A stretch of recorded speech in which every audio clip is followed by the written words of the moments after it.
that in itself will create more opportunity for us to learn. So that's called the mandala offering. You imagine a perfect universe and you give it away. And then we do this thing called taking refuge, which essentially means what is it that can protect us from the difficult changes and hardships of life? And ultimately, it's understanding, it's wisdom. So we'll get to do those things. If you know them, good. If not, try and hold a pure intention that will set your state of mind for the next couple of hours. So Stephen, you can go first. Sashim Buddhi Jushin Metotram Riram Shin Yinde Padi Sangye Shindu Miteruargi Drogun Namda Shimla Shuparsho Idam Guru Ratnamanda Kamniratayami Sangye Shidam Zoki Shoknam Lai Janchu Vardu Dakni Daksuchi Daki Shenyem Gipe Sonam Ki Dralavanchir Sangye Drupar Shavo Sangye Chiran Soki Shoknam La Janchu Vardu Dakni Gasuchi Daki Shenyem Gipe Sonam Ki Drola Benchir Sangye Drupasho Sangye Shiran Zoki Shoknam La Janchu Vardu Dakni Gasuchi Daki Shenyem Gipe Sonam Ki Drola Benchir Sangye Drupasho.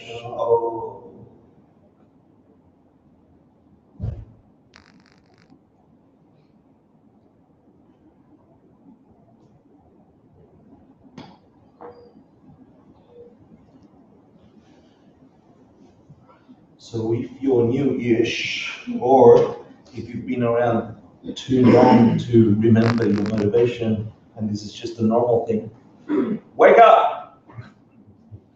We're covering a summary of a course of courses we've been covering for 6 years or more, and the courses are called the Asian Classics Institute courses. These are essential ideas that you learn in a Tibetan Buddhist monastic setting, if you're a monk or a nun, over 20 years. It's exactly the same thing that His Holiness the Dalai Lama and all those monks and nuns from that tradition learn.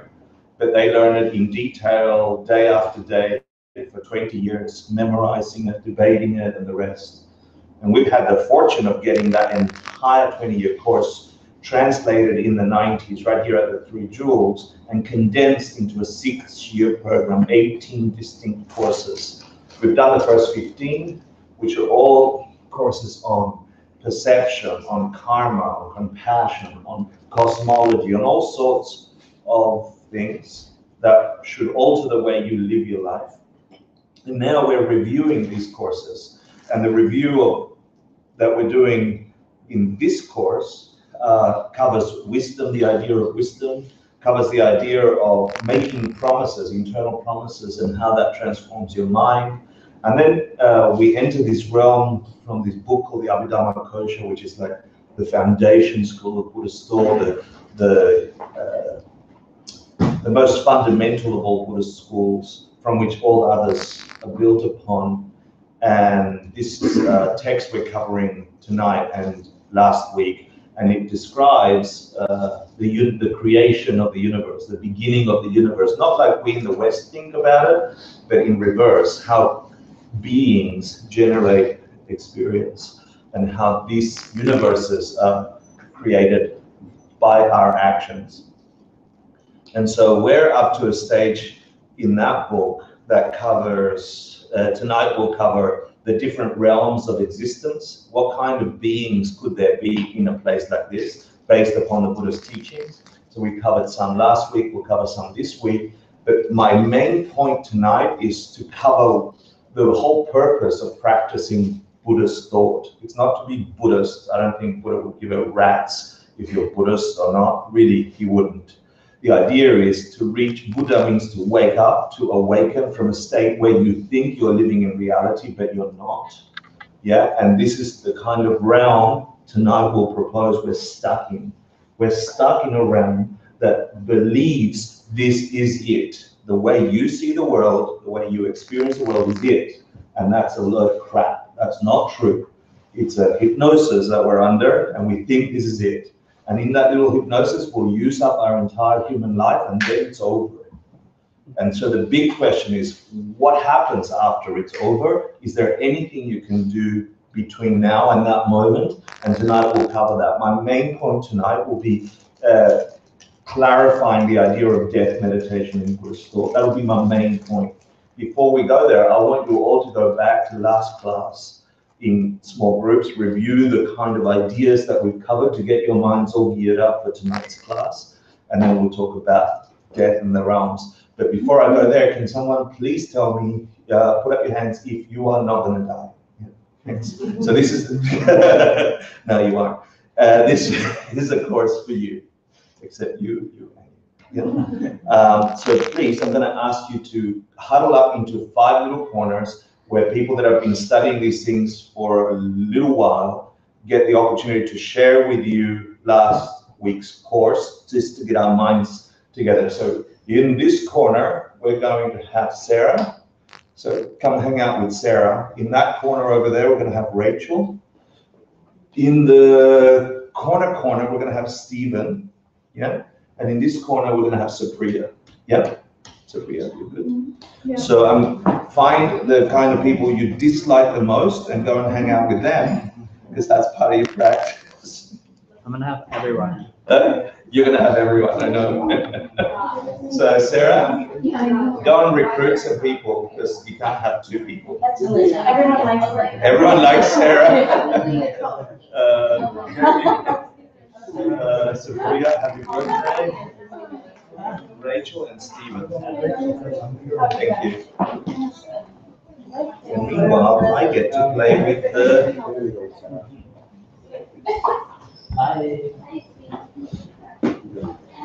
Thank you, Anthony, for not liking Sarah. Is everybody ready? Yeah, introduce yourselves, names on quizzes. You got 20 minutes.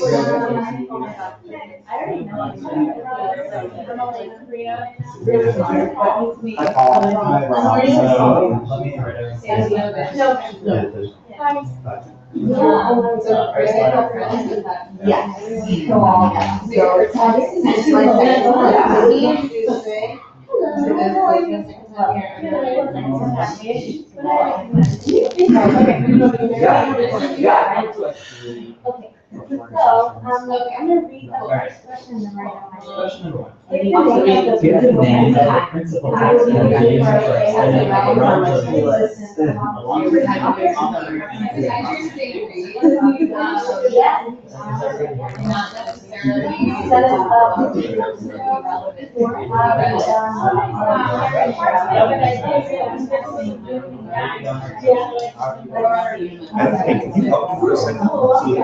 I can't connect. It comes up as connecting and then it doesn't. I'll turn it off. Wi-Fi. And that's the one, right? I can't connect. It comes up for a second and then it disappears. So could it be because of my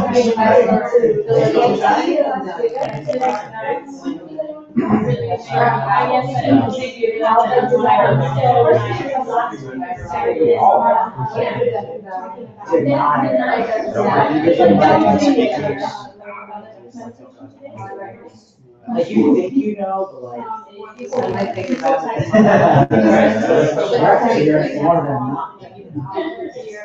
Oh. So the book that The I academic actually version is is the transition. When I did this. Which means Huh? treasure house of higher So I knowledge. know this entire And this book Yeah. actually contains like everything. Like, it's like an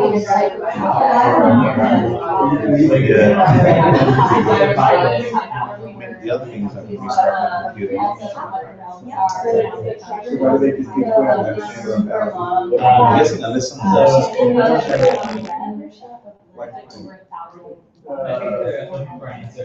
Yes. It's free. It's not something that you like read. It would be almost like reading a math book. That's right. It's so, or like. What do you mean it's all the way out there? Anyway, so the first question was like, what is this based on? What is this class based on? And how is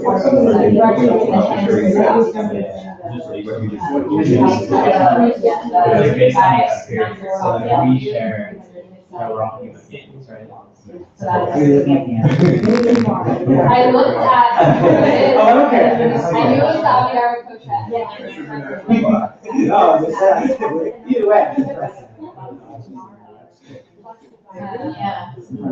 Oh, yeah. So, like, I'm not this is the correct answer. I can restart my computer. So the second question is, explain how the entire realm can be divided into 20 different parts.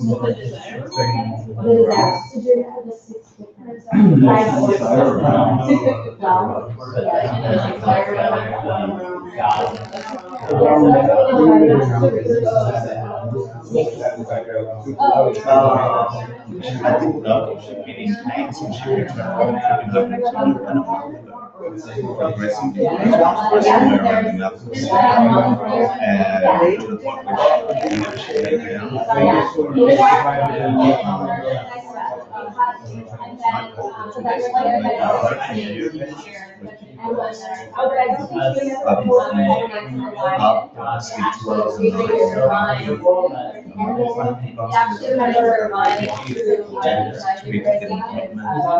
specialist in something like public. So good. We've got perfect what I do just Still, there. like, it's still not permanent. We as humans. Maybe I'll start in the years, but it's going. Yes, yeah. More You're like wasting all your day. Like when you're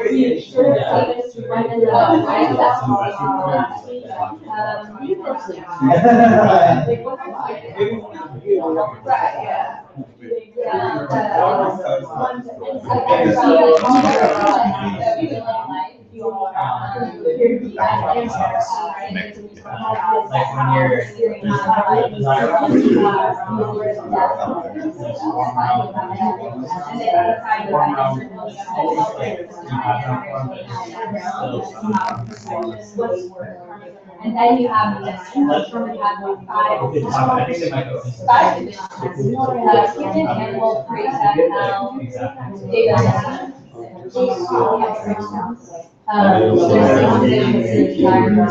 Yeah, we're in one.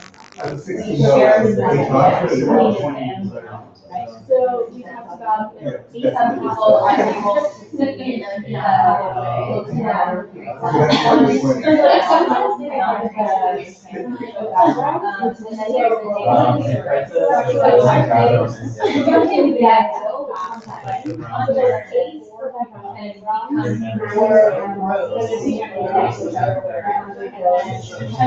Further down, we talked about.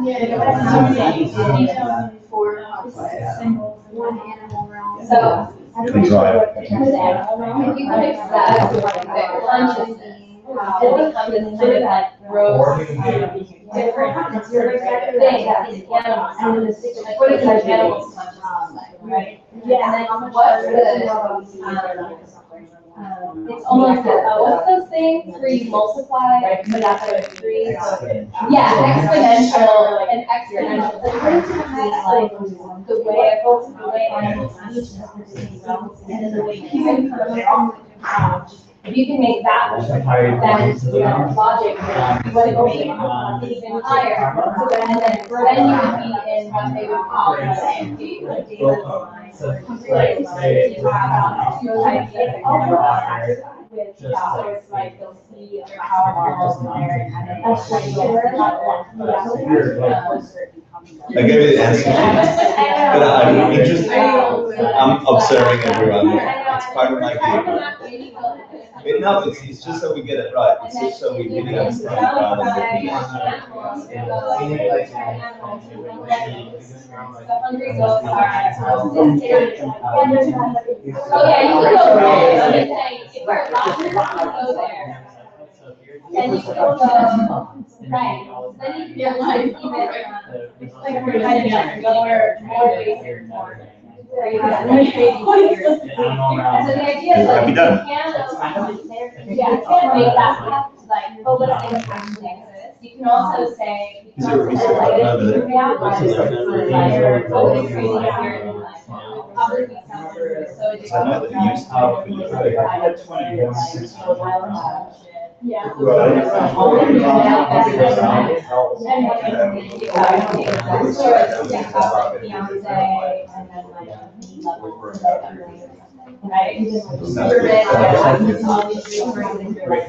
Oh, Emmett might be able to help me. But actually, Thank you. Okay, so you have the awareness. Thank you. I forgot you're very. Yeah, the hungry ghost is really creeping data that you have, and if it's lower than that. I'm gonna do it again. If you're really good at it, Projecting based on patterns of variance.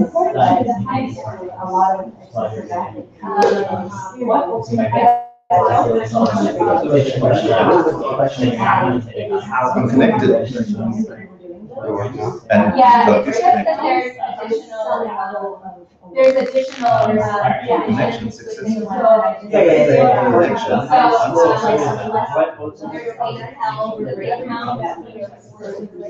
Specifically, hot health, and for some reason, one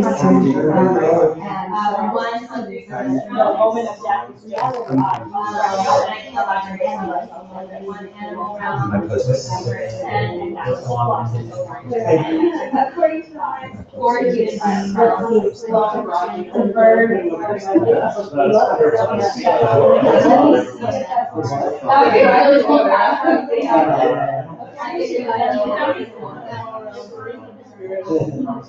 And then, six pleasure beings. So the pleasure being the God. So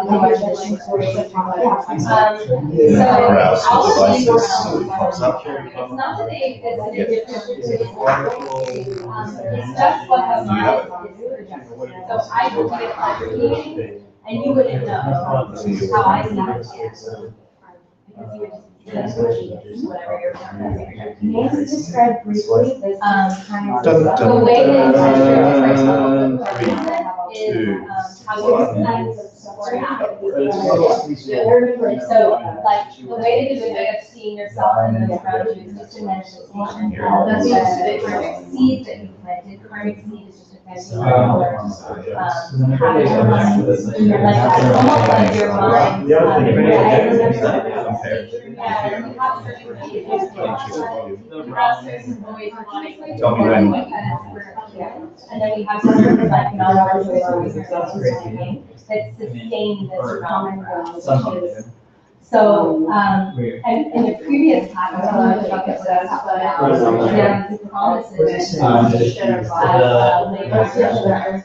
You were here last, so you know. Not yet. But let me just go to sound preferences. Do you remember what some of the Yeah, it's on the right one. Electricity in my final things. Thank you. I mean, not exactly going through. Thank you. Okay. Thank you. You should know all the answers now.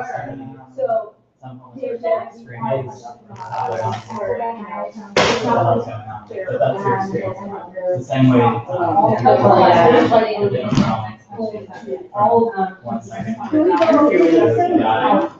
Yeah, it's just they say there's three hot cells, these whole healthy universes around but I'm sure it's spelled out in the So so the idea is that we have these Different patterns ways of that experiencing stay really consistent. And we're aware of it because we have this tendency to be like, oh, that's my personality. And I have to figure out personality trait, or addiction runs in my family, or So like the same way. that person's really important. I tend to I don't know what see animals things as like but static. I'm guessing. But basically, it's just the message you're saying to get a certain certain So there's a human being. There's another animal. So when you look at something like the Bodhisattva vow or Tantric vow, these are vows that were created, so things like beings that were able to liberate their own consciousness. That's to say, oh, if you want to be something, you need to think, So it's like your mind They say, like, we actually don't have to produce like kind of like you're like very used to be human. So you think like, and so the vows are like, if you want to think, if you want to be an angel, think like an angel. This is how angels are. Promise to think this way, and I'm promising you that your reality will completely shift into the reality if you're doing it right. Yeah. If you're not doing it right, it's your influence also. And that's like how it works. They say that wholeheartedly buy that. She really like it's just change your perception. I think there's also a borderline. Yeah, I think so.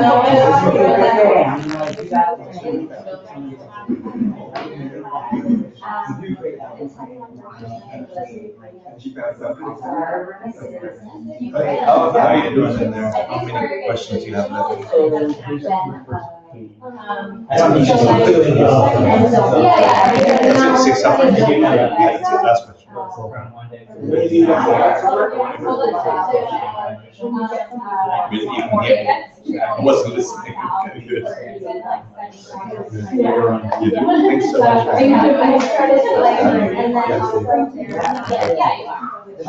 You want their mind. We're done? You guys done in the back? Six sufferings? So you have this like gargantuan. You guys done? Six sufferings? Oh, Any suffering yet? So like we did talk about like the more intelligent, so we're all kind of growing together anyway, but in the each one, yeah, go and do that. And if you do that, if you want to go all the way over here, you have to find someone and then see how it is. And so that's what these texts, that's all these texts are. I've done this is how I did it. I'm not even paying attention. I'm wondering whether or not I should go to the toilet. I'll keep watching. I'm gonna go and let you finish. Yeah. Oh, we have to shut our water.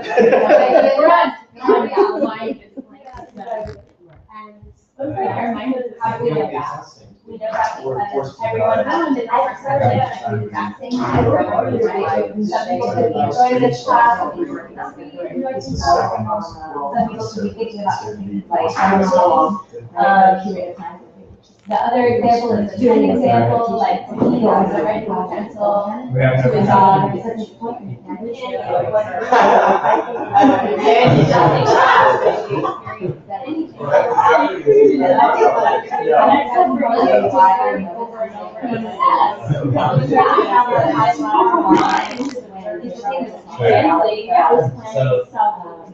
But that's not second way, I think we can this. And ultimately,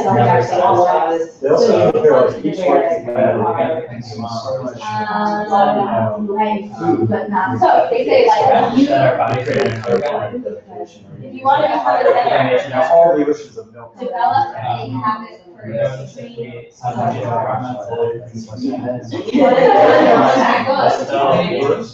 Because that's how they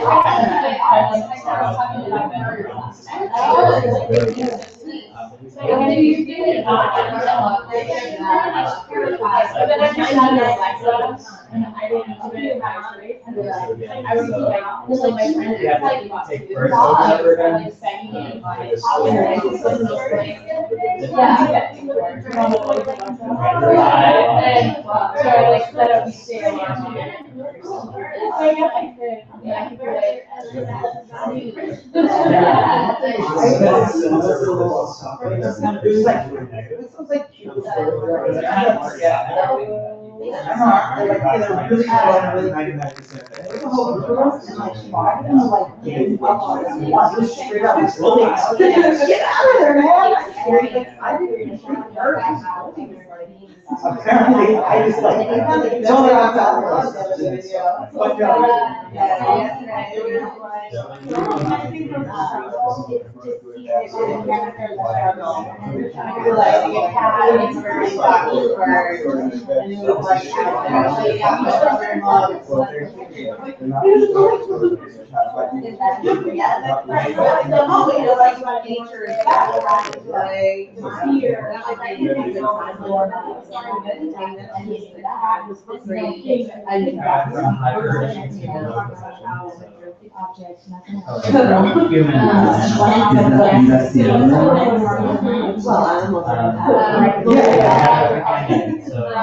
yeah, and then actually I'm not just trying to.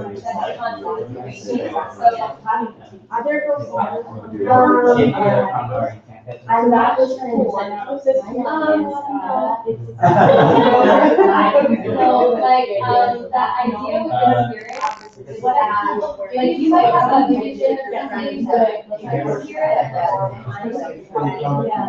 of creating in this little like I think we're going to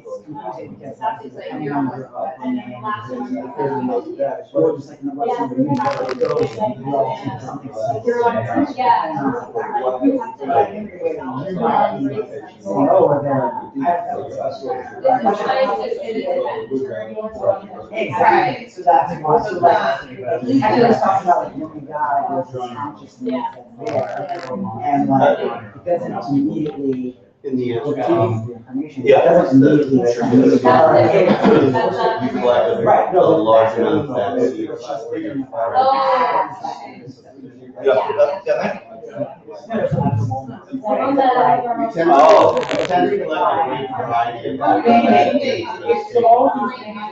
Yeah, meaning we are prepared to do bad shit because of people we like, not thinking of the consequences for our own mind stream. So if your kids ask you to do something and they're irregular, you're gonna do it, but you're gonna carry it over. Yeah, it's not that you can carry other people's seeds. Ladies and gentlemen, it is time. Rosemary and time. We have one more minute. No. Get on with it. So it covers that our consciousness projects what we experience ourselves in. And everyone's getting excited. So the final question is, Let's start with D for December. Like, you know, this is a long time ago. You can never become satisfied. Jason, come And you have to shut it off. I feel like everything's down, like, You throw it on that. Reincarnation, we have to think over and over again. We're constantly going from an experience of satisfaction to dissatisfaction over and over again. I know I'm just on the last one. And we have my bad. I have to caught up. We're all alone in this process. Yay.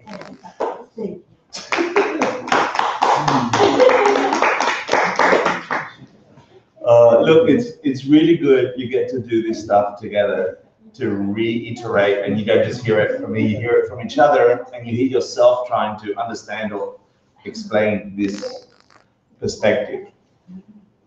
I'm not expecting absolutely anyone to believe any of this stuff. In fact, the Buddhist path will prohibit you from believing it just because someone taught it. You have to use your logic and reasoning to try and understand it. It is painting a completely different picture of reality than we are used to. And for me, the way I've pictured it over the decades, it's like creating like an outline of a map that I haven't yet filled out the terrain or the colors. And so when I get to weird stuff like death and the realms, which is so far removed from what we believe is true as a Western world, then for me, it's just like putting an outline and thinking, well, if I get an understanding of how this structure looks from an Eastern perspective, then the stuff that I am practicing and I do understand and I'm prepared to dive into, that makes sense in context to that. And as I get more and more insight into the ideas that I've developed over the years, those things begin to fill up in shape and color for me. I can't think now, after 20-something years of studying these things, I can't think the old way about life and death. It's impossible for me. And I wish that you could get to a point where a holistic map of the world appears in your mind, with still some outlines with uncertainty. But this uncertainty to me is now connected to a much bigger picture that I didn't have before. And so you are just creating a new model of what the world might look like. And by the world, I mean your experience of the universe and world and your understanding of that.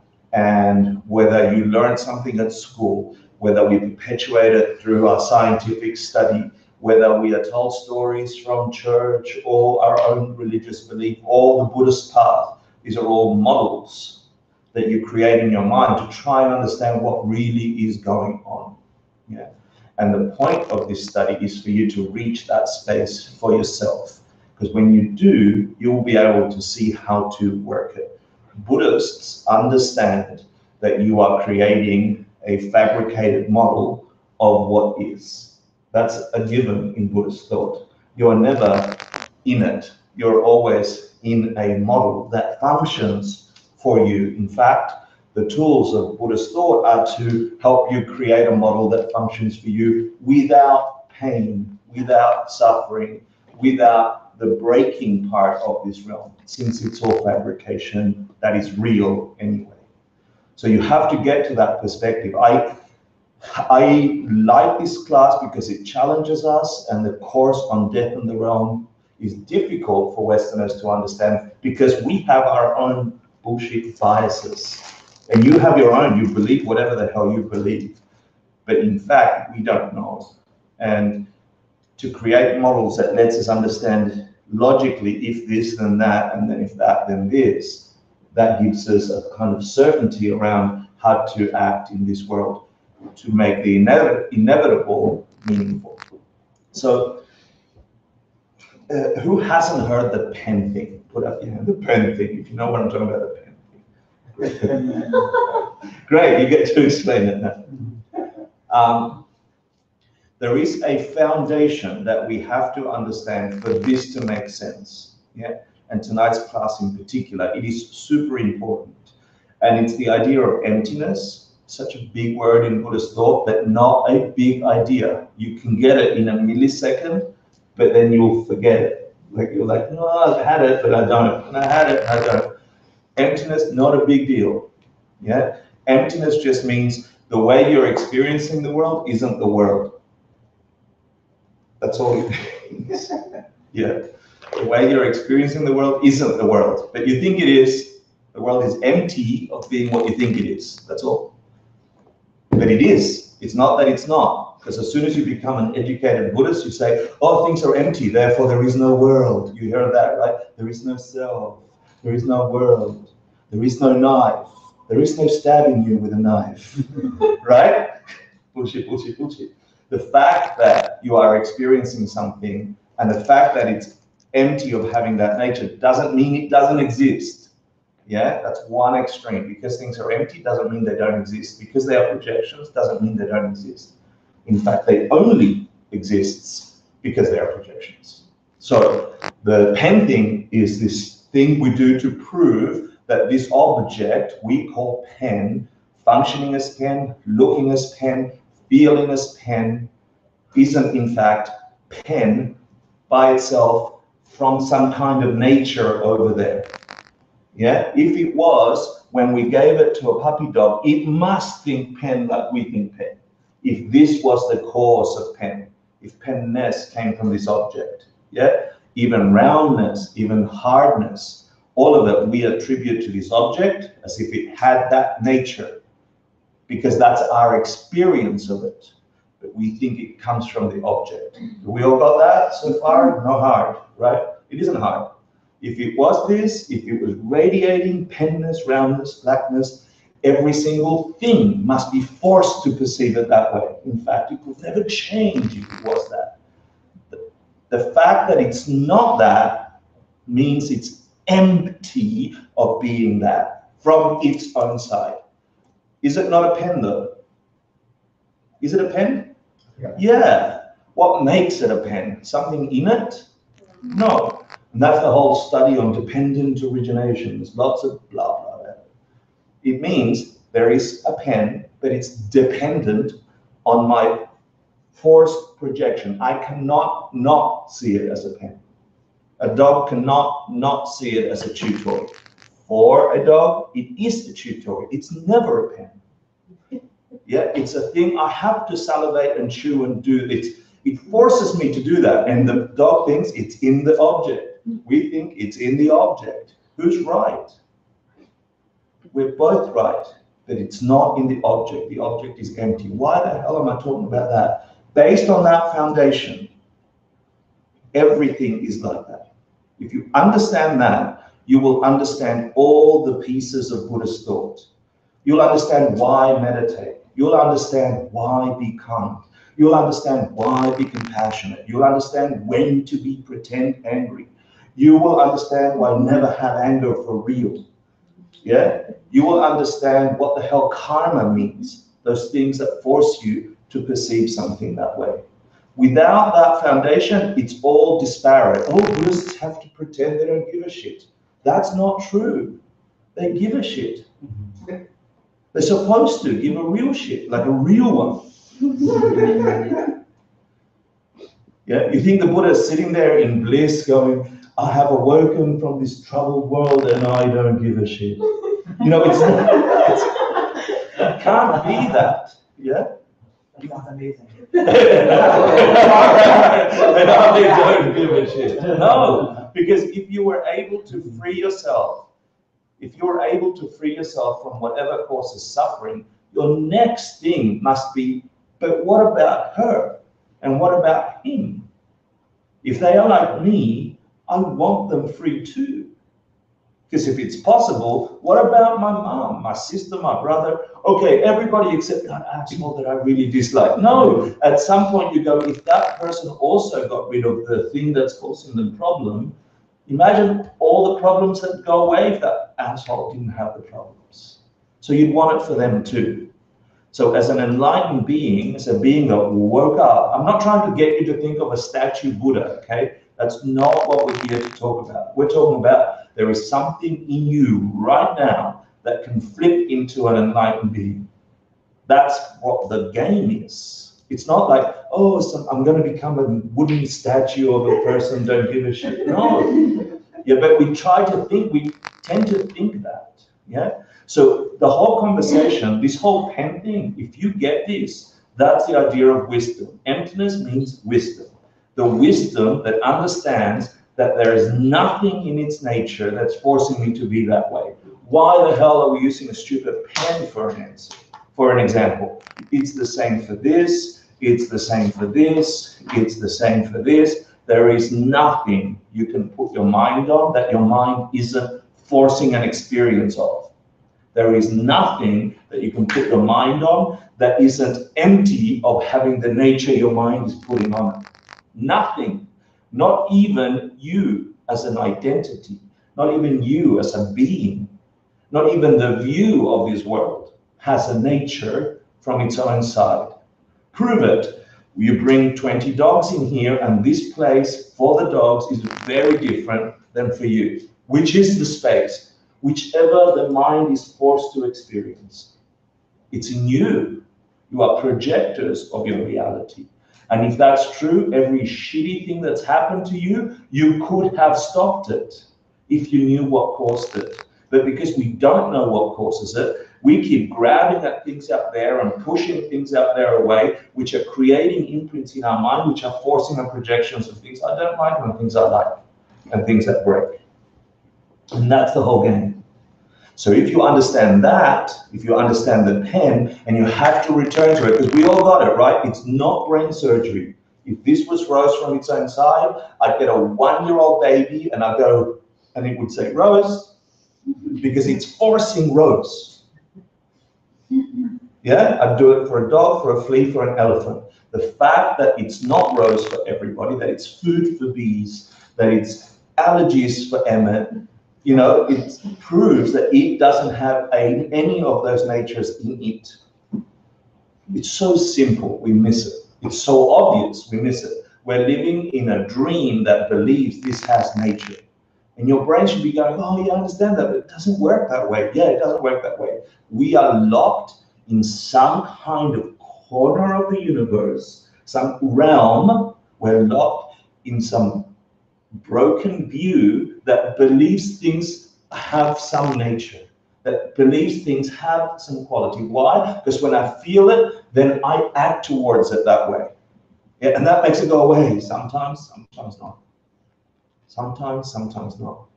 Sometimes when I lie at work, I get away with it and I get a raise. Sometimes when I lie at work, I don't get away with it. Or sometimes even when I'm telling the truth.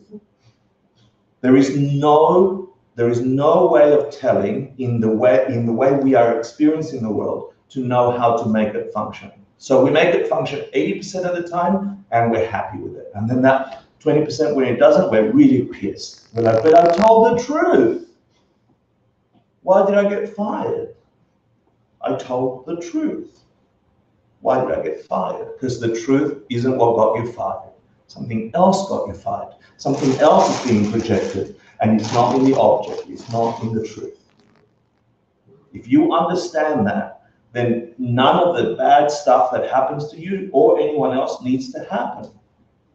But because we don't understand that, because we're stuck in some corner of the universe which believes some weird thing about this world, which is called the human realm, yet believes we're forced to see the world through that fish tank. Then we act in that fish tank, and 80% of the time it works. We're happy in here, and we don't question what's outside the fish tank. But the fact is that outside the fish tank, there are other realities as real as the dogs, as real as the elephants, that are meaningful and true for them. And there are worse ones, and there are better ones, and there are ones that are free from the whole misunderstanding. And the whole point of study is that. So this as a foundation will give you meaning to all the stuff we're covering tonight. Yeah, I'm going to give you, we covered, I think in your last class, we covered that if there is a human realm, there could be another corner of the universe called the animal realm, which are forced to see objects in a specific way. And if there's that, there could be worse and there could be better. Yeah, and that's all I need you to consider. I don't need you to believe it. Okay, I need you to consider it, because that opens up your mind to the possibility that you are the producer of your reality. And your reality can get better or it can get worse, and it isn't based on someone else, it's based on you. And there comes the link of what's forcing these realities, and that is your actions towards the world. When you're kind, you're loading your mind up, your projector, for kindness. You'll be forced to experience the causes that you've planted. You're forced to experience something. The dog didn't choose chew toy. The human didn't choose flower. We just know it is that. And that reality is the only reality we will ever have, and that's what makes it real, the one projected by us. If you go with that over and over and over in your head, and I dare you to pick any object at all and go through that analysis until you're so sick and tired that you can't think of anything but that, then you've got the foundations for practice. Then you've got the foundations for, maybe I can take charge of my life. So based on that, we're discussing this book called the Abhidharmakosha, which is written 350 AD by Master Aswandu. And chapter 3 discusses cosmology and the worlds, etc.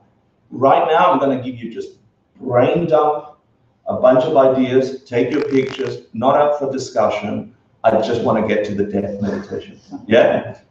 Seriously, because it's the last time we'll cover death in the realms. There's a whole course on it that goes really in detail, and this isn't the place for it. You just need to get the outlines of this view of the world. Yeah? So you covered Praetas, hungry ghosts. You covered Devas and Asuras, gods and demigods. Better worlds, worse worlds. We're going to go slightly worse worlds. Yeah, or very worse worlds. And then we're going to just consider, well, what is a different view of death? And is there something I can do about it? Because that's the one certainty that we're all shared right here. If you're in this room and you're not some kind of emanation of some enlightened being forcing me to tell you some stuff, so you're checking on me whether I'm telling the truth. If you're just a regular being and you're in this realm, you're stuck in this corner of the universe that thinks the world comes from it. And that is the cause of our suffering. And something's come knocking at your personal fish tank door, saying, hey, there's another way you can get out of the fish tank, and it's not jumping out. It's something you can do personally. And if you do that, the fish tank transforms. Because this can be two things in the one room. It's not like you have to leave the room for dogs to see this as a tutor. It's this very place that holds two realities.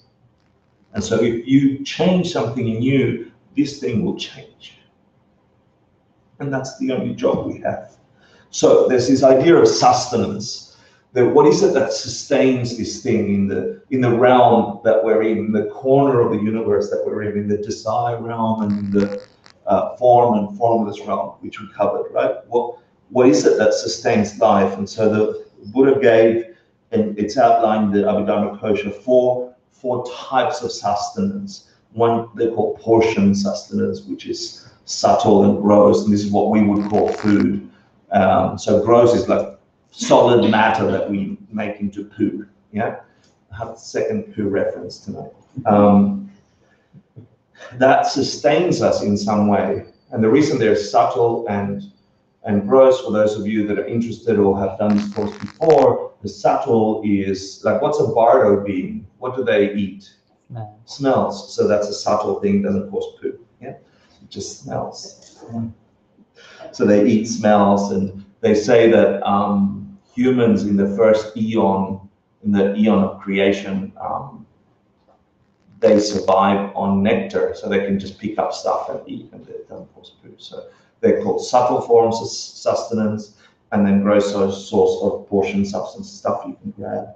And then you have stained contact, and this is, if you've done the wheel of life, it just means that three things come together. There's the object, the sense power, and the consciousness that connects to the object, and that connection, my mind, that I and this, the fact that I'm near something, the proximity to something gives me hope, gives me sustenance. You know, so if you imagine a being in the desert and sees a mirage, and their eye catches the mirage, and they think, I can get there, it gives them a little bit more life to continue. It's a kind of sustenance. So that's called stained contact, because things still break down. And then it's similarly, it's just the movement of the mind that follows that idea of contact that also sustains you. And then the consciousness that sits behind it is also what sustains you. So mind itself sustains you. So if you're asked in a question one of a quiz, if you're doing the homeworks, etc., then these are the four types of sustenance that keep a being going, keep a being alive. So I'm going to ask you this question: what is the function of these types of sustenance? You know, if anybody remembers from the last course, what's the point of this sustenance? How are they useful for us? What do they do for us? What do they do for us? Eating. Survive, right? They can be used. They can be used to escape samsara. If they're what's in life. What do you think there's... I'm just extrapolating. No, that's what I need you to do, extrapolate. It's interesting because if you read the sutra, it actually says the opposite. They just keep you locked in here. They just keep you feeding a stupid body that's going to break down anyway. Damn. But if it's consciousness that's linked to pleasure, and pleasure only comes from virtue. But it's stained. It's stained. It thinks the object has power. Yeah. These also appear in tantric studies, and they flip into something that you're talking about.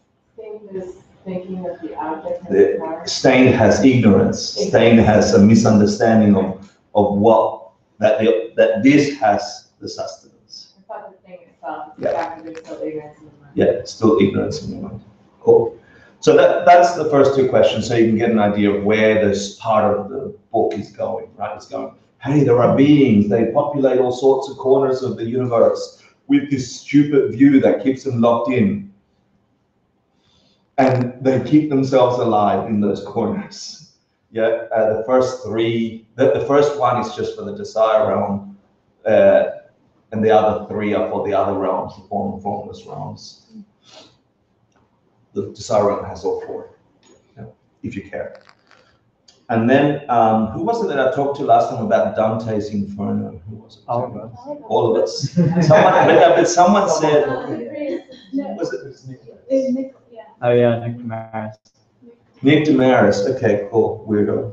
You can say that isn't it here. So this is a Western depiction of a Buddhist description of the hells. And so I'm just going to give you a list of the 8 hot hells, the 8 cold hells, and you can take a picture and whatever. I don't need you to believe it. All I need you to know is that if the world is indeed projected by something in us that's forcing us to see this in a specific way, and then for some this is an allergy, and for some this is death itself, then your mind is capable of projecting onto an otherwise empty object the most horrible thing about this or the most blissful thing about this. And then there are ranges in there. And so this comes from a sutra where a being at the time of the Buddha got to experience what they called hell, and then they describe what they saw in that vision projected. Yeah?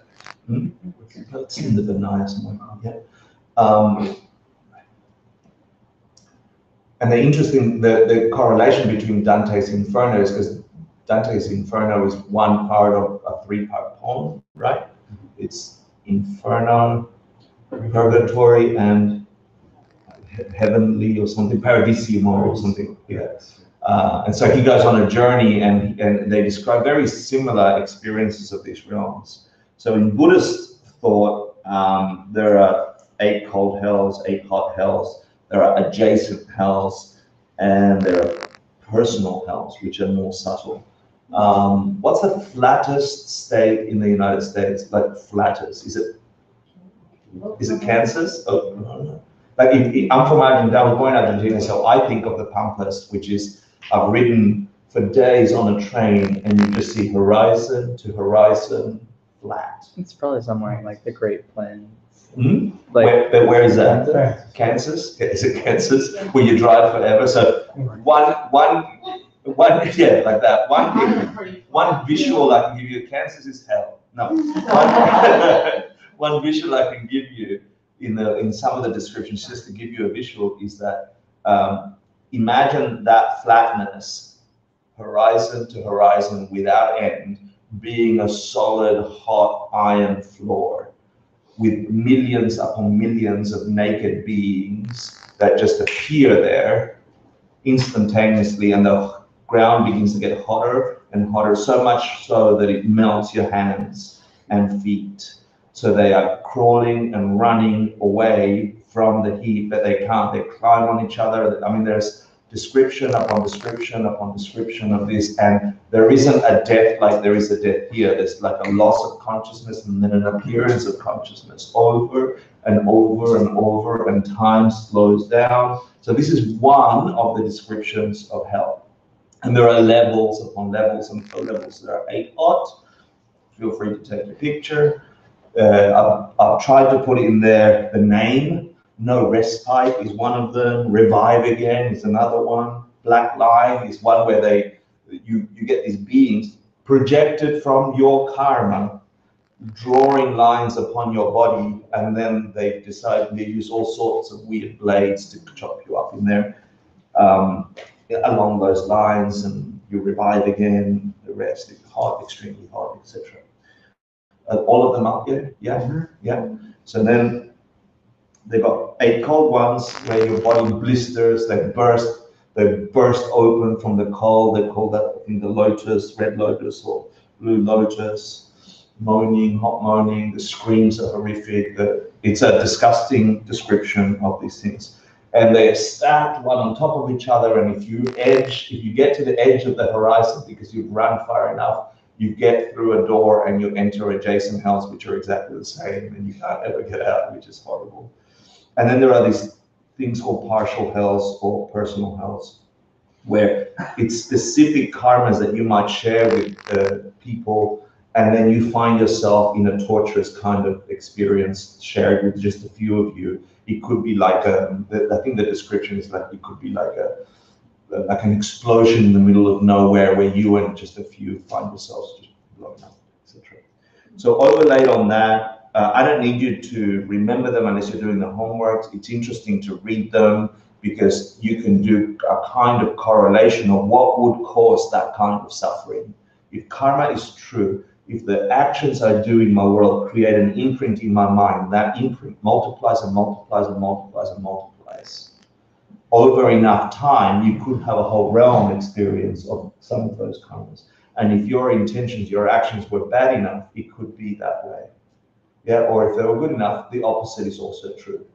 So it's just trying to get a picture of what this view of the world looks like. This is a description of Dante's Inferno, just a picture of the same kind of stacking that you go through to get there.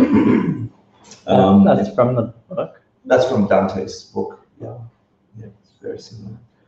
And the descriptions are very similar. So there's this place where you're frozen up, like beings are frozen in Dante's Inferno, up to your face, and it's particular to some kind of action that you did in your world, etc., etc., etc. So I just find it interesting that both in Western and Eastern literature, you've got people describing these kinds of things. If the world is indeed our projection and we're forced to experience it, there is something in our subconscious calling these things out into reality, whether they are real or not. There's something in our collective understanding that is projecting these possibilities. Yeah? If you understand the view of the pen. So that's one thing I wanted to share. The other one that we don't have time here, but if you did the course, it'd be good. This thing called kalpas or eons, and they have eons upon eons. It's a description of time, and is it up there? Yeah. Time and how the universe is created and destroyed and created and destroyed and created and destroyed over and over and over, and how lifespans of creatures or beings extend to 80,000 years and down to 10 years, and how the hells eventually empty out when a world is being destroyed, and when no more beings are born in a certain hell, that world is about to be extinct. It's a very fantastical experience of the universe, or description of the universe, including atomic and subatomic particles that have names like dog and tiny dog, and things like that. Yeah. But the reason I want to talk to you about time is because these kalpas or eons, there's an eon of destruction, so there's a period of time where a universe will stop becoming and begin to disintegrate. There's intermediate eons, so there's 20 of them in great eon. The calculation is sort of difficult, but it's about 16 billion years for an intermediate eon. There's an eon of formation, which is the beginning of a world. There's a continuation eon, which is 20 intermediate eons. And then there's a great eon, or a kalpchen. And this is for continuous eons of 1.28 trillion years. And the reason I want to highlight this description because they describe many, many time frames, is because in the same books, a normal Buddhist practitioner, a being that is trying to collect enough of those seeds to wake up from this suffering world, will take up to 3 countless great eons. Yeah, 3 countless great eons. So that's why we went and did this whole calculation. So it says, to become a Buddha, to become a being, to see yourself, to be forced to see yourself as an enlightened being, you must collect enough virtue, enough goodness, enough acts of kindness and thinking of others with the wisdom that understands it for 3 countless eons, which is a 10 with approximately 59 zeros behind it, 10 to the power of 60, right? So when I first read this, I'm like, yeah, whatever, it's a bloody long time and nearly impossible, right? So what is it that could make it possible? Because if the Buddha's teachings are true, then you can in fact wake up from the fish tank and have an experience of this world, not as self-existent and filled with suffering, but you can have it as one that is bliss and that you understand how it functions. So I want to know how to do that, and I don't want to wait 3 countless eons, yeah? 3 countless great eons, yeah? So the book also continues to say, when is it the Buddhas appear around those kalpas, those creations? They say, well, they don't appear whilst lifespans are rising in those intermediate eons from 10 to 80,000 years. I don't know why they don't, but they do appear in the time where lifespans are dropping, yeah, from 80,000 years down to about 10, and around the time of 100 years old, they'll appear, and they won't appear thereafter. So this is the information dump I want to give you tonight before going into the real class. I want to just give you a taste of what's in this incredible book. It's an amazing, amazing book, and all schools of Buddhism use it, but they have different interpretations of it. So I'm giving you the highest interpretation, the one that says dependent origination means the reality you're experiencing is dependent on your projections forced upon you by your past deeds, by your past karma. Other schools say, no, you have to actually find real stuff that you put together, and that's how you get pen. You get pen by grabbing plastic stuff like petroleum and doing a mold, and then you get pen, yeah? And that's what dependent origination means to them. And it's not what we're teaching here. We're teaching the school of the Dalai Lamas, and it's actually the one that if you put all the pieces together, can make you transform your fish tank into an enlightened paradise. Make sense? Questions? Good. Let's talk about The text being the Abhidhamma Koshi. yeah. Let's talk about the death of me. No, let's talk about death meditation. Yeah. That was my little trick. You see the death of me. Anyway, okay, we got it. I'm not sure if this is going to play. So all I need you to do is listen to this little Western perspective of the subject we never talk about.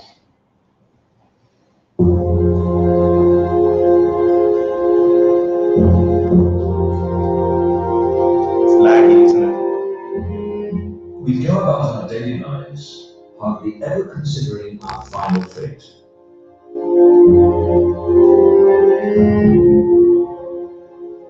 Yet at every moment, we are surrounded by death. Around 60 people will die in the United Kingdom before the end of this program.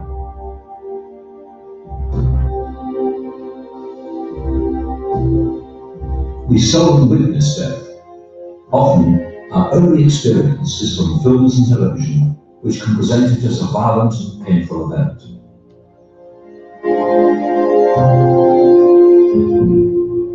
We are reluctant to face up to our own mortality, to confront the truth that in the midst of life, we are in death.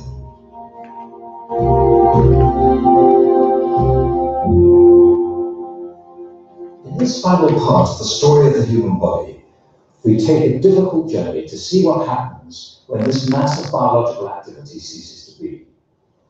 To see how all the previous ages of our existence are undone in the final act.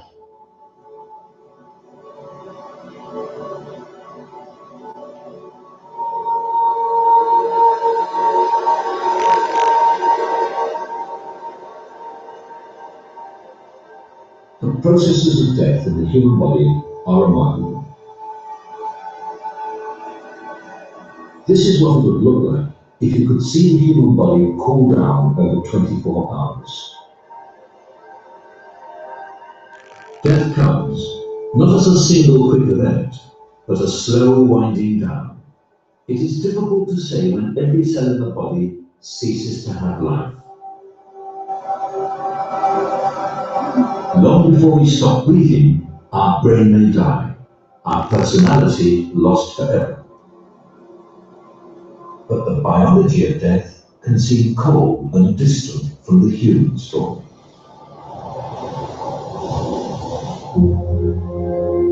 Sorry, it's laggy. You don't really need to see it, you just need to hear it.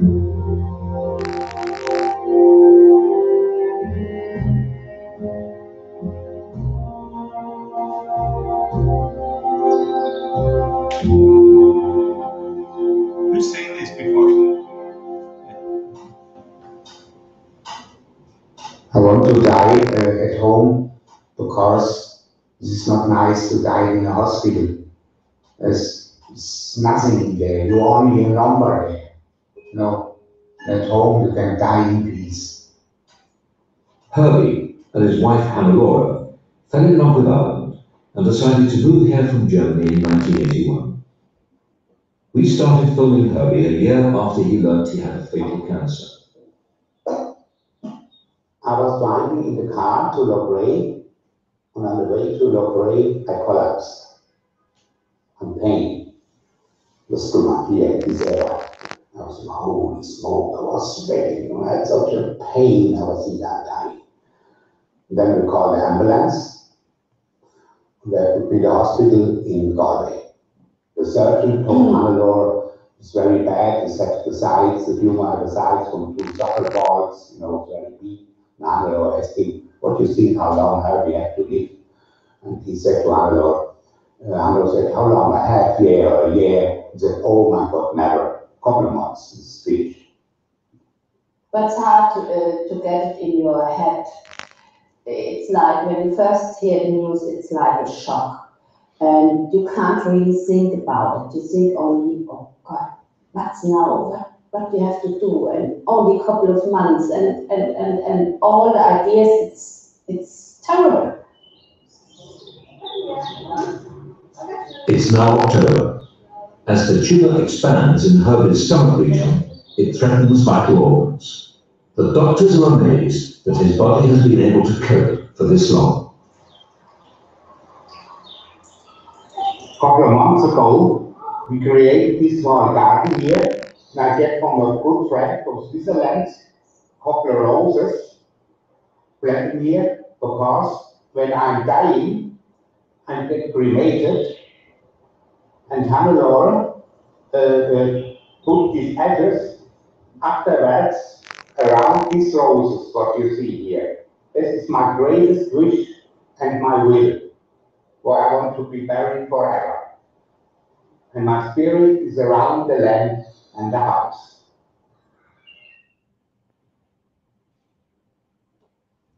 So we're going to visit him later again, but I want to give you a reality check, because if you've had a person in your life that has passed away, you know this experience, and each day that goes past after that experience, the more we forget, because we're alive and we should be alive and we should live fully.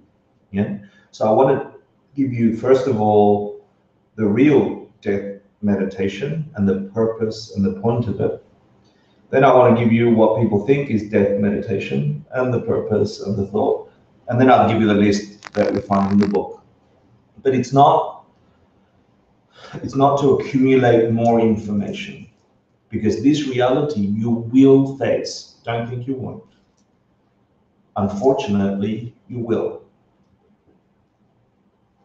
And it doesn't have a nature. It doesn't have a substance from its own side, even that whole experience. You will go through some process, because this has already begun. If you're alive, you're dying. You're not living. You're walking closer and closer to that moment. And so is everybody that you know, everybody you love, and everybody you hate. and all the in between. So if there is a way to engage with that reality so it can transform, I want that to land in your mind tonight. And I want you to take that with meaning. So in this famous painting, the first painting of the Buddha, the Wheel of Life, there's an inscription at the bottom which tells the very point and purpose of understanding reality, karma and emptiness, and how to use that to get out of the cycle of death and dying. So the Buddha sits outside the big monster, which is impermanence and death. He says, you don't have to live that experience. The whole point of this wake-up-ism, Buddhism, is not to become good Buddhists while you get cancer. It's to beat the experience of cancer as a thing that will kill you. And I'm not talking metaphorical, I'm talking about you are forced to have an experience of the same sensations as something other than what you currently think that sensation is, because things don't have a nature. So you'll see the inscription saying, take this up and give that up, enter into the Buddhist teaching, destroy the forces of the Lord of Death. He's not mincing words, like an elephant crushing a house of reeds. That easy, an elephant crushing a house of reeds. And for those of you who care, that means the first 4 of the 5 paths, yeah, if you're interested. And then the second part of the inscription says, those who gently follow, like not forced, not stressed, and the rest, this path of self-control, which is talking about ethics, will escape the wheel of rebirth and put an end to pain. So the whole point of the Buddhist teaching is this. It's inscribed in the very first words of the Buddha that were written down in this thing called the Wheel of Life. And so death meditation is a practice that probably has been misunderstood. If I asked you what is death meditation, how would you practice death meditation? What do you think? What would your answer be? I mean, I remember my first death meditation wasn't what I'm going to teach you today, but I thought I was doing a good death meditation. What's a good death meditation? Practicing dying. Practice dying, right? Like go through the process of dying, scare the shit out of yourself, and then maybe go, oh, I better change some things. Yeah, it's sort of right, but it's not quite. Yeah, and you'll learn from this text and the commentary on this text a bit more specific on what death meditation is and isn't. So it has, death awareness meditation has 4 parts. And I'm just going to get you to go through them quickly. It's like become aware of the disadvantages of not having death awareness in your life. Like become cognizant that if you're not thinking about death constantly, you're probably not doing the right things to overcome that experience in the first place. So there's a whole list in the book. I'm not going to go through it, but I'm happy to share these slides to go through it. The next one is, what do you think the next of the 4 lists are? Yeah, like think of the advantages of bringing to mind the idea that you will end. Yeah, you might reprioritize your life. You might begin to change your behavior, and the way things are produced are based on your behavior. So the more aligned your behavior is to virtue, goodness, correctness, the more you're forced to experience a world that is of that nature. And then what do you think the next thing is? So sort of how to, yeah, you've done this list before, you've been to many of the Buddhist lists, right? It says, well, this is what it's not, right? It's not that terror and panic that you get when you think you're going to die. It's not going there over and over. It's not putting imprints in your mind that you should panic. That's not death meditation. That's not going to help you, right? Panicking all the time. It's probably not a good idea. Think of what it is. And then at the end, they'll say, well, how to develop it, which is this famous list that you've heard before, right? Which is death is certain, like it is coming. Don't pretend it's not. What is uncertain is when the hell's coming for you. Like I remember walking on Houston a long time ago with a friend of mine, maybe 10 years ago. My friend's name's Gary, and the traffic was crazy. And he's like, "Hey, dude, do you think you're gonna die today? I'm like, honestly, no. He goes, you sure? I'm like, I'm pretty sure. You sure? I'm like, I'm pretty sure. He goes, run across the traffic. I'm like, oh, maybe not. Okay. So you don't know when it's coming. Like you really don't. Yeah. And we live our lives as if it's never coming. So, and then the other one is, what is the only thing that helps us after we die? Harvey, is that his name? The guy in the film? Herbie. Herbie says, you know, I just want to be around the roses. Like he thinks that his body's going to be around the roses and he's going to float around. Like he believes that. I don't know what you believe. Yeah, and are you believing this based on logic and reasoning? Because there is a whole course on death and dying, and it puts your mind through the paces to try and push you into some logical conclusion of what will happen to your body after you die. You know it'll be worm food. But what about the consciousness that is embodied in you? Does that just stop? Does it float around forever and eternity around roses? Like, you've got to get to know what you think will happen. And if it's similar to what it is right now, your minds are forever changing and developing. It's not stopping. Not stopping when the body stops either, according to this view. So what should we do about it? You know? So this, when you die, the only thing that helps is Dharma. I want you to hear Dharma as the wisdom that understands where reality comes from, but it also means activity of your mind, an existing thing, the stuff that you're putting in your mind. Yeah. So these are the 4 parts of a death contemplation, which would be an answer. But here I want to talk about the real thing. The real death meditation is really a death meditation for the living, for you while you are living.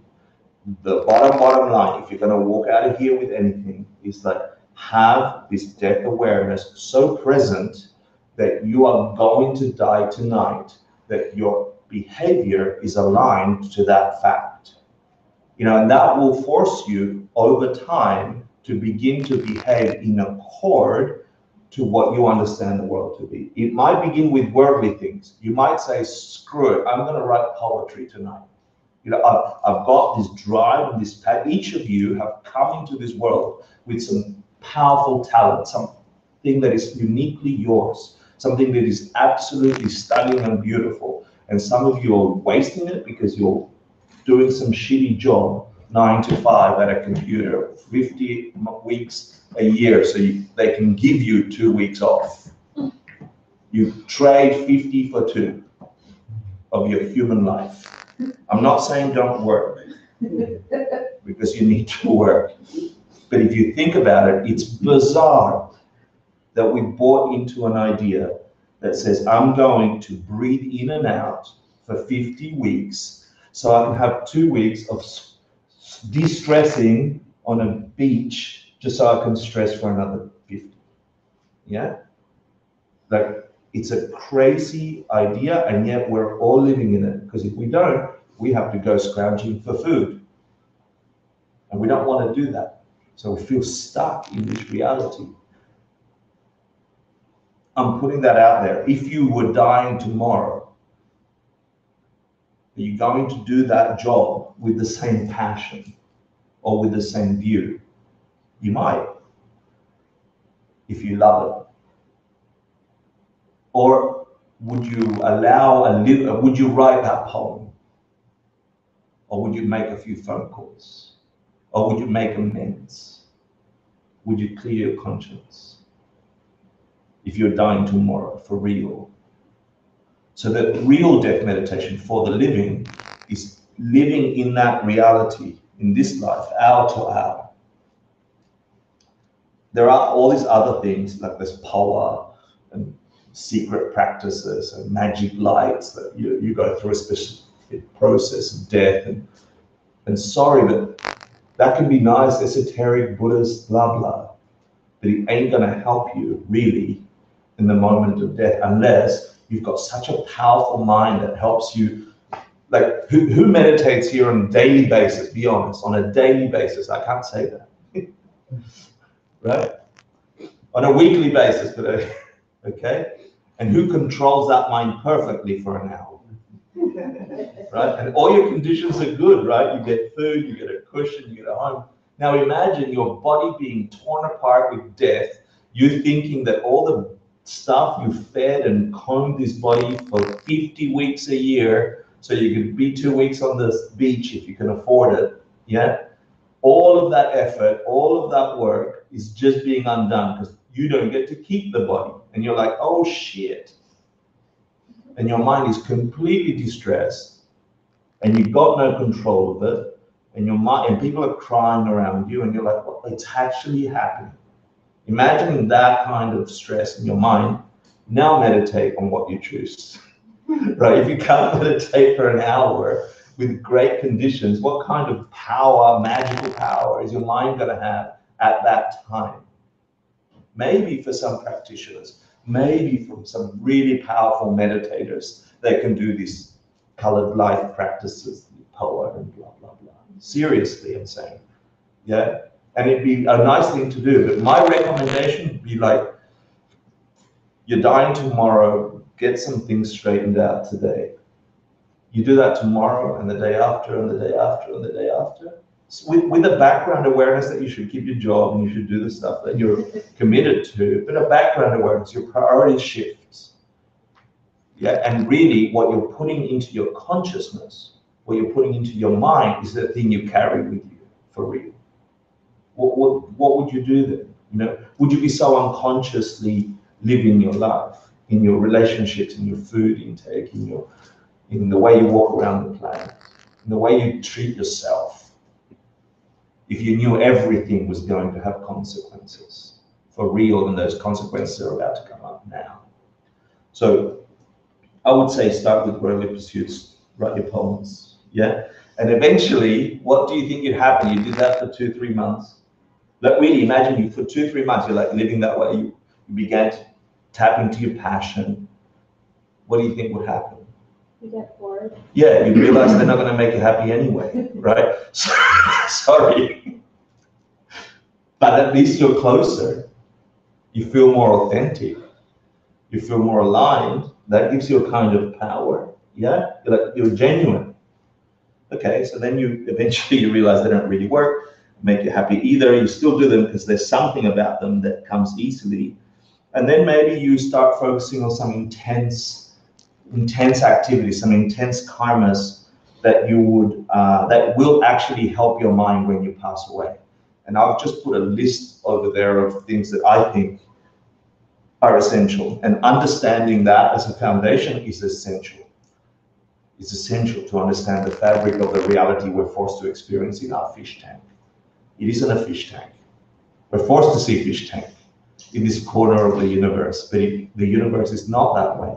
In fact, it's infinite possibilities. If you understand that, that will help you as you're going through the sensations of the dying process. Even if you can't force yourself to be aware of it, the fact that you've got it in your mind already propels you out of a self-existent broken realm. Already will help you. So karma and emptiness, get that so clear in your mind that it colors everything that you do. And something I don't talk about too much because I think it's weird for the West, but it's the foundation of all practice is guru yoga, is devotion to your teacher.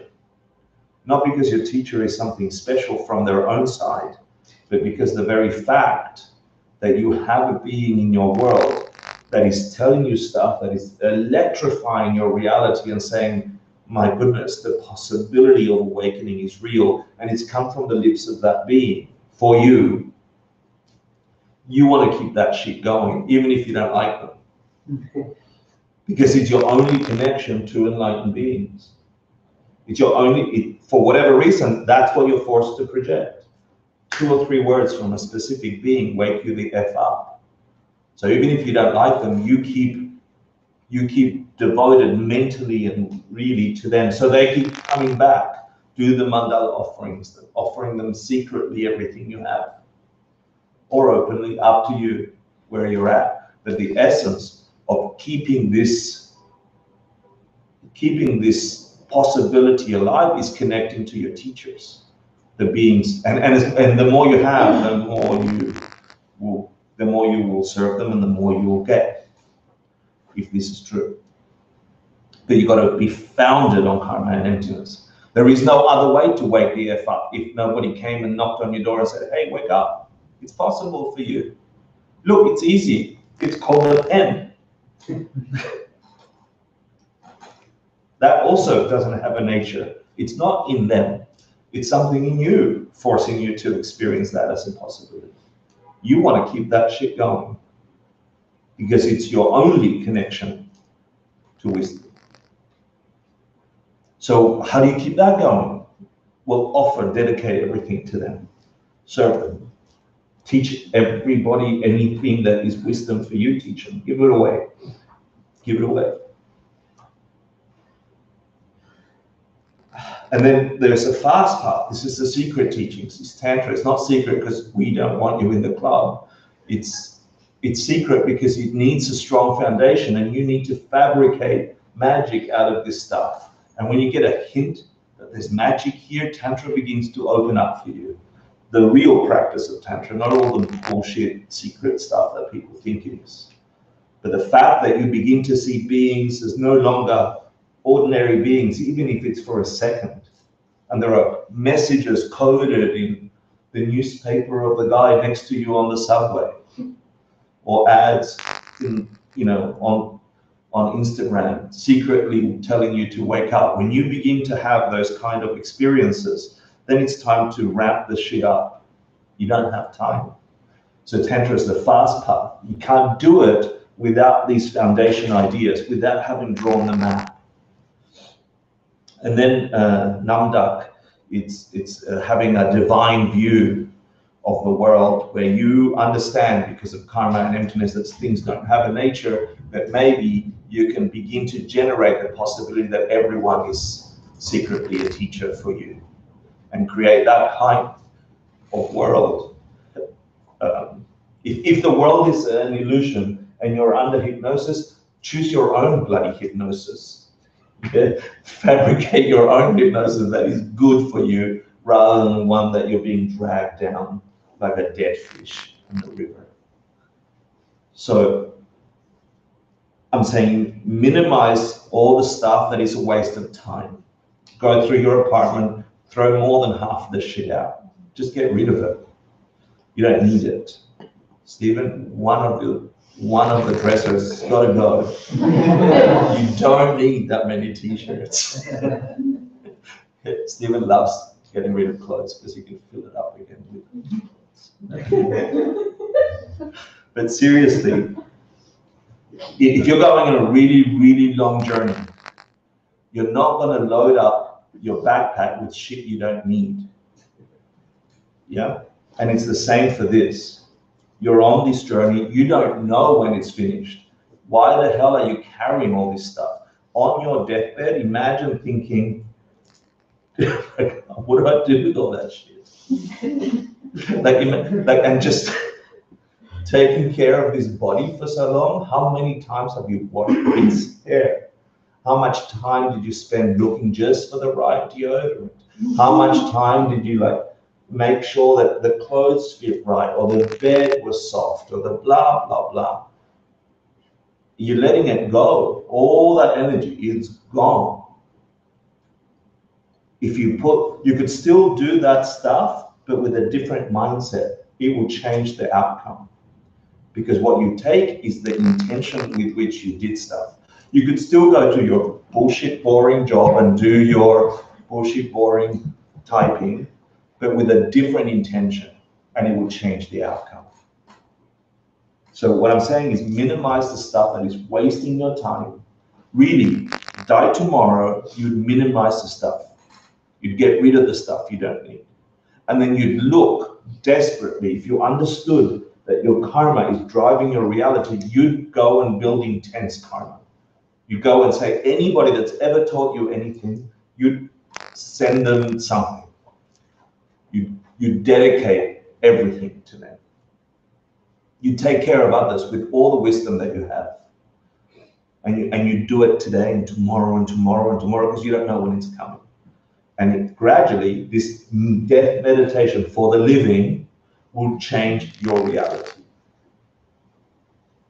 And then practice as if your life depended on it. Do it intensely, do it non-stop. And then after if you're not dying yet, then maybe go and do the colored light power meditations and learn all that stuff. You know, if you're still not dead yet. Then go out and go and look for deeper practices and esoteric this and that. But not before you've figured all the other stuff out. I'm saying get real about, the point of these classes is not so you're a good Buddhist and you don't give a shit while you get cancer. No, it's so you don't see cancer as cancer. Because cancer doesn't have nature. You can get to the point where it's not even cancer. So, then you got to think about the future self. The mind that will be in some other body who's going to receive all the shit you just did. So that should motivate you. Someone did the stuff you're living right now, and it probably wasn't you. So send the next person a gift. So let's spend a little bit of time with, what was his name again? Herbie.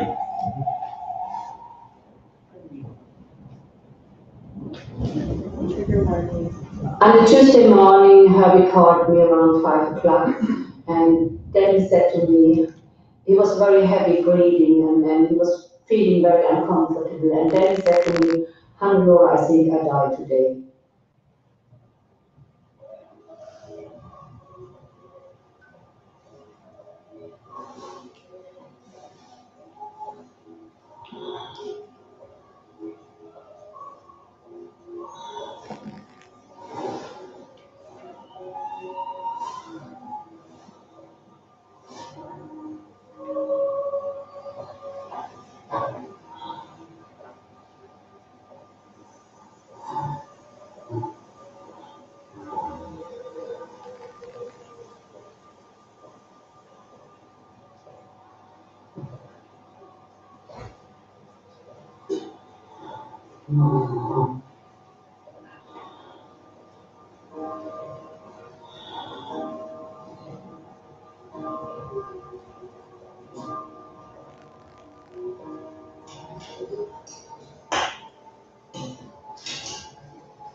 When I talk to my friend, you think she can hear me?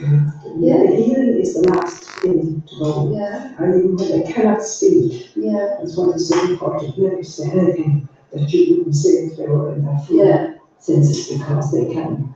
People who have recovered from being a dead stroke have told it, and they heard every single thing they said. Yeah. It's most important too. Yeah.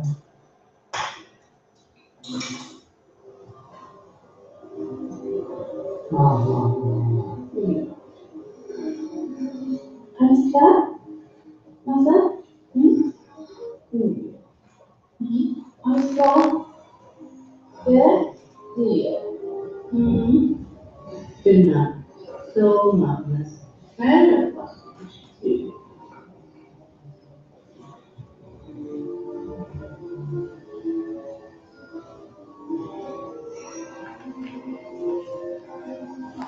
Herbie wants something, he's reaching there for the holder.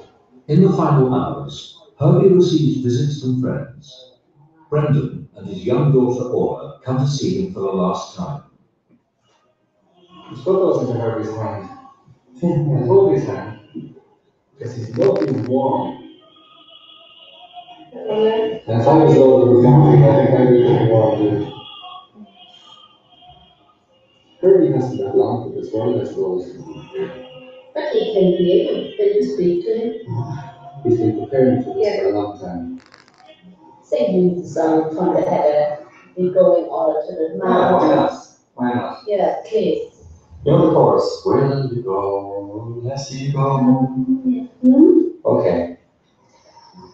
Oh, the summertime is coming, and the leaves are sweetly blooming, and the wild mountain thyme grows around the blooming heather. Will you go, lassie, go? And we'll all go together to plumb wild mountain thyme, all around the bloom and heather. Will you go, lassie, go?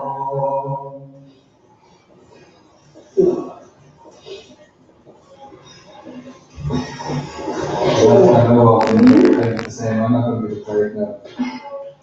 Everything.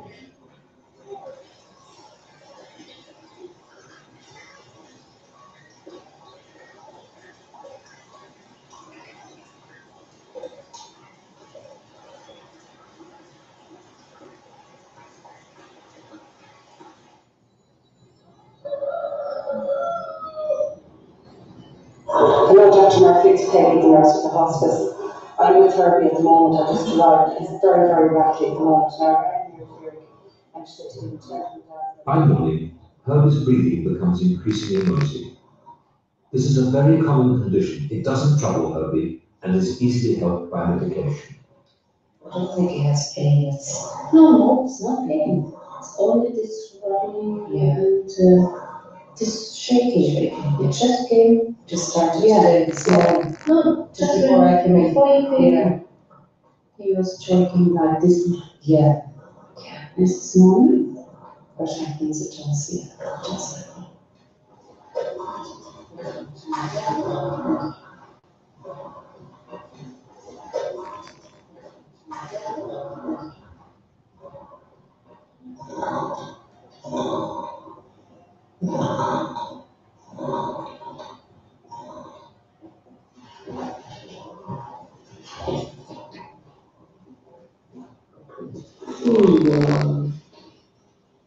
Just goodbye. Yeah. Oh, just goodbye. Happy. It's been fun, dear.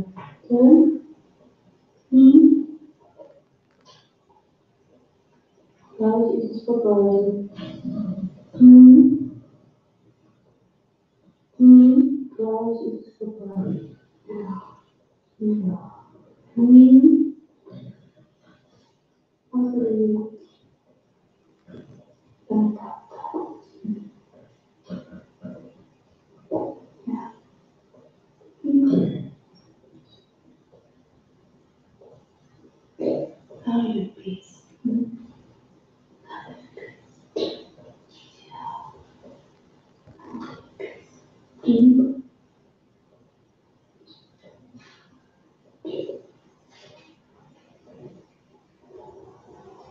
Mary, Herbie's just died. Yeah. Okay. Yeah.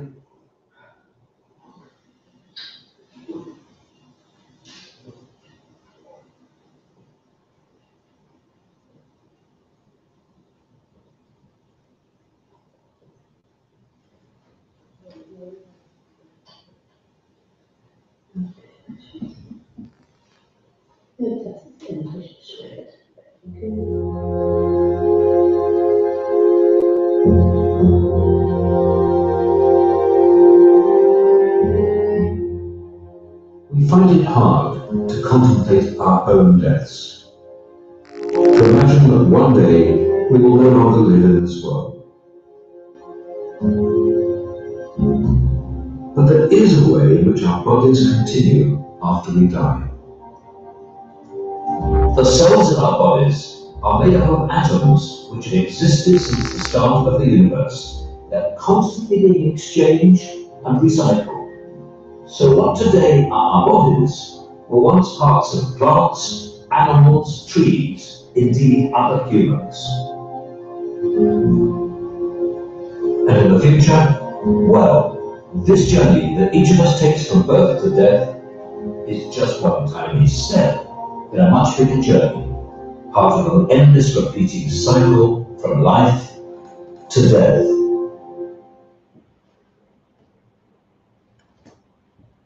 Thank you for sticking out that long reality check.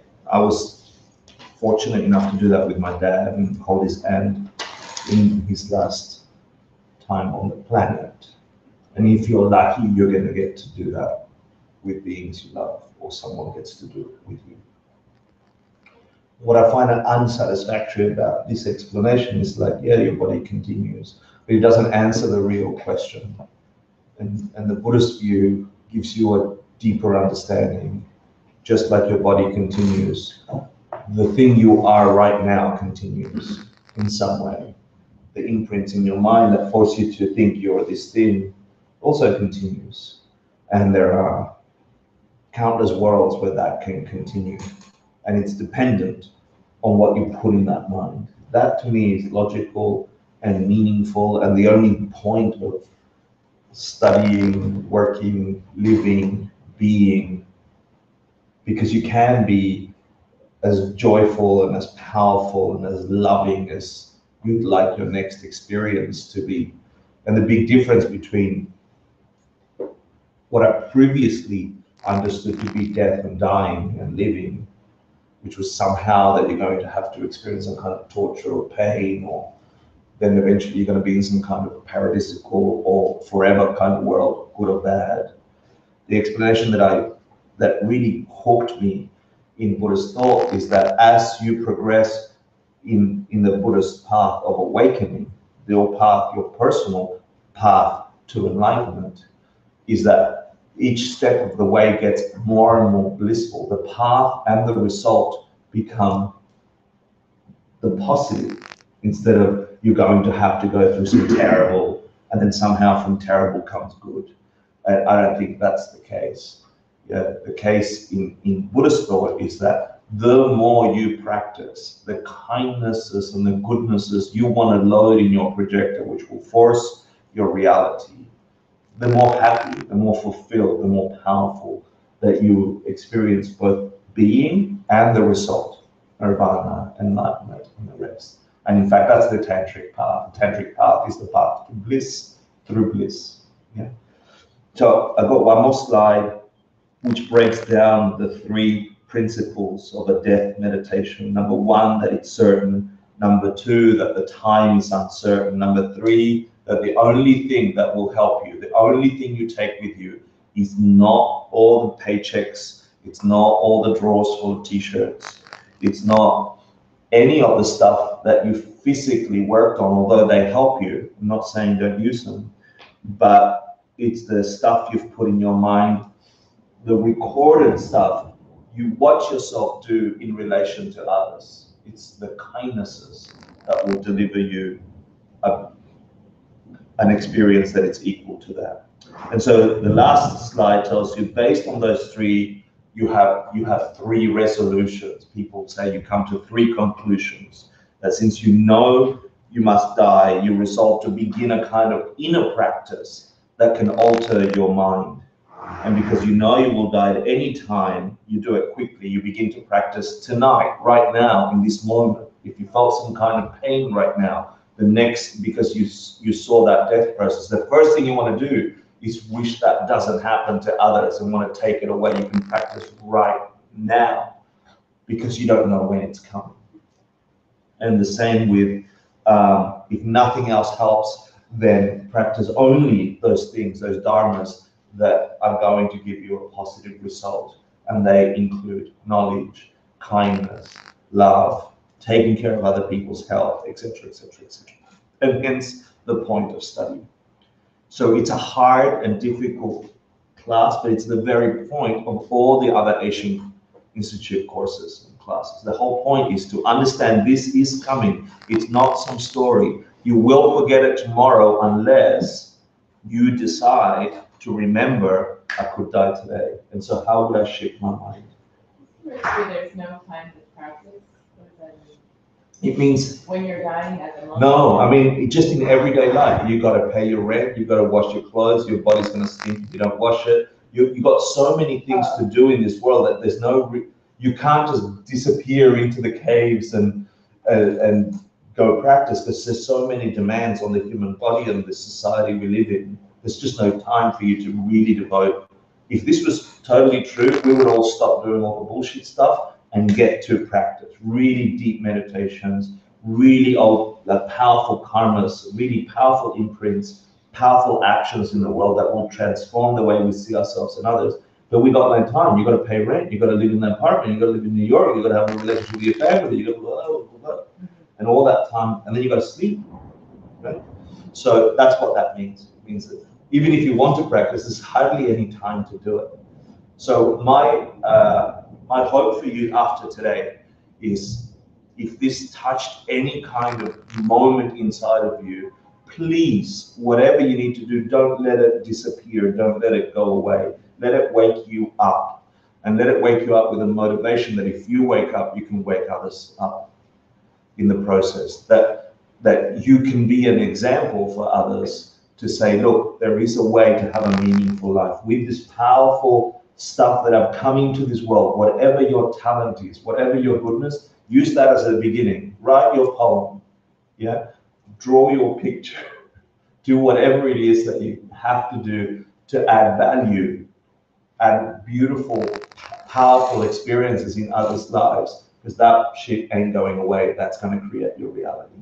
So with that, I say thank you for listening. Let's dedicate this, dedicate for the sake of everyone that's going to have to go through this. Sashi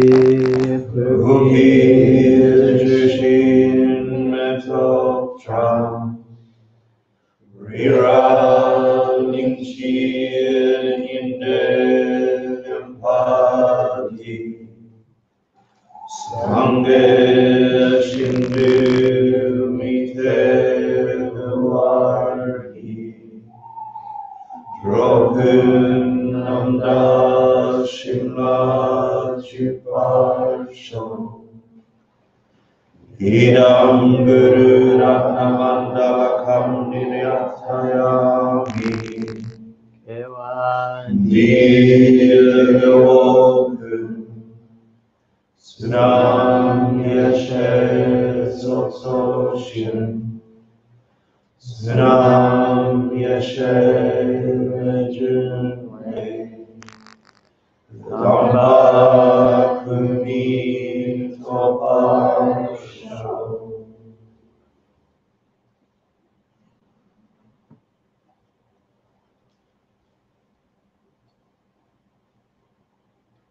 Thank you for the opportunity to share the most profound things I know. May you keep it.